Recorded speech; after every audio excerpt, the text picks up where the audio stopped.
This is the Iron Man 2 concept series, Power Assault armor, Deep Dive armor, and the Hypervelocity armor, all in the 3 3/4 scale from the new Iron Man 2 movie toy line by Hasbro.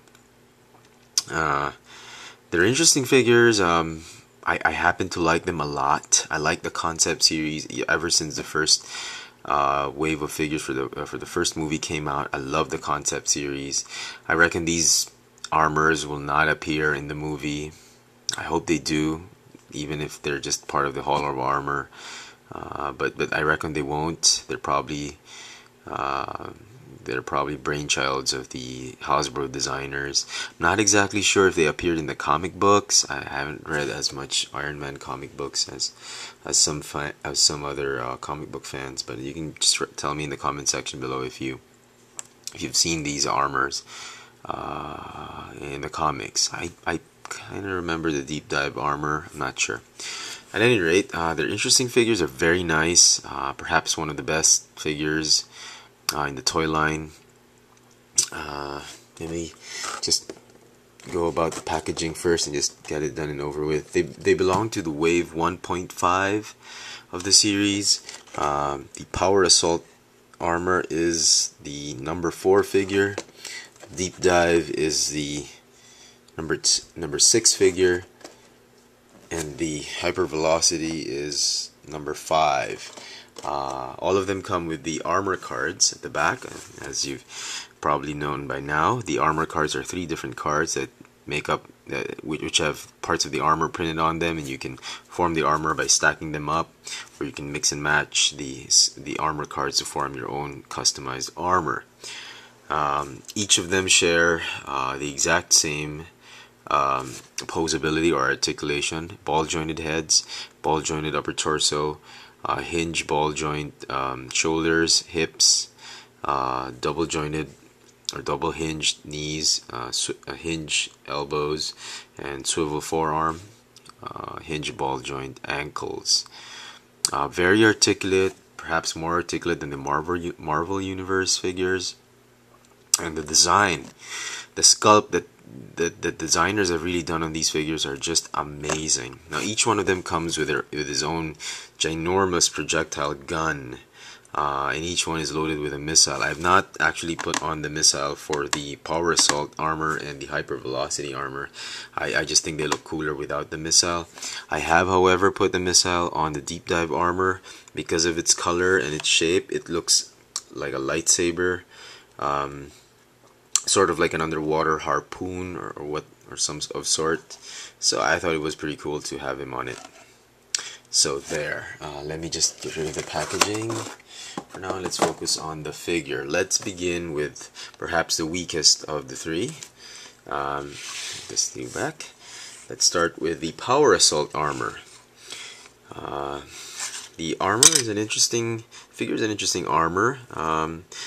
Because of the mold, the way it's been designed, it kind of reminds me of the old Cyclone armor from Robotech series, the third volume of the Robotech series, where the armor converted into a motorcycle. Because of these shoulder indentations, even the whole concept of this thing, it looks like a jet, or a no, not a jet. It looks like something that could transform. I don't know. Even on his forearms, there are several servo-looking molded in plastic pieces, which I'm not exactly sure what they were going for. The gun is very typical. It's just like a regular design Iron Man gun. Comparing it with the other figures, the only difference is like the clasp, or the grip on it is slightly different, more flattened, just to fit the forearm. It's sort of like it's definitely not from the Mark 6, because the Mark 6 has a triangular center, but this one is round. The arc reactor is still round. I like even the leg sculpture on this one. There's got the extended thrusters on his calves. The thighs are a little bit embossed. It's very nice. I probably think this is the weakest because of its color. it just looks so much like the other armors of Tony Stark. But you know, a repaint is coming up. The Inferno mission, which is more of a Silver Centurion repaint of this one. So we'll see when that one comes out here and compare it with this one. But so far, regardless of what I've said, or all the unsatisfactory attributes that this thing has, it's still a wonderful figure. Oh, one of the things I didn't like about this figure is that the shoulder pads, they keep popping off. They're just like the first movie figures. They just pop on the shoulders, and every time you try and pose the arms, they just fly off. Okay, so that's the Power Assault armor. Next, we're going to do the Hypervelocity armor, perhaps one of the most liked, if not one of the fan favorites of these entire three figures. This was becoming, when they were still in their boxes and packaging, this was really my favorite. I liked it, like looking at it in the packaging, and I thought it was a very wonderfully designed figure, primarily because of the sculpt. It's very lean, it's very anime looking, and the whole concept of the Hypervelocity, I think this is probably his fastest armor.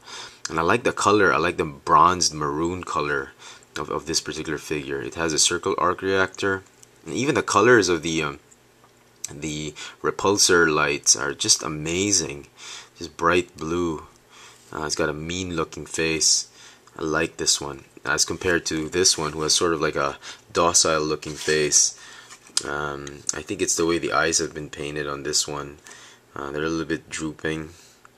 Very, I don't know, they seem sad to me. But anyway, I like this one. There is a missile that fires quite a bit. The gun is shaped in sort of like a jet thruster, so it's pretty cool. I really like the paint scheme on this one, and perhaps, I think out of the three, this is the one that's really picked up by most of the collectors, at least out here in Manila. So very nice. Love this figure. Now, I thought this would be my favorite among the three, but as it turns out, the Deep Dive armor has become my favorite. It sort of reminds me of a Hulkbuster or a Juggernaut armor because of its bulk. A lot of collectors have been avoiding him primarily because of the hunchback looking appearance, because of his huge backpack, which really extends up to his shoulders and back of his neck. Kind of makes him look like a hunchback, like Quasimodo. But really, the entire armor is made of these they're very chunky bits of armor, but they're very streamlined to shape the contour of Tony or whoever's piloting the armor.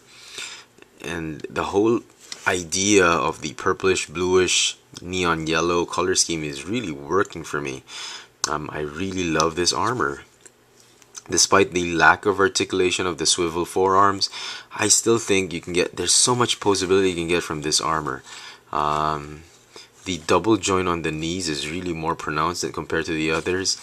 And despite a lot of protruding piece of the armor, the head can still move quite freely. So very nice. I'm really liking this armor. If you haven't picked this one up, which I reckon some of you guys in Manila have ignored this one, I highly recommend this one. Do not pass him up. These two have been picked up quite easily, but this one has been left on the shelf, and I really like it. When you get it out of the packaging, this figure can really surprise you.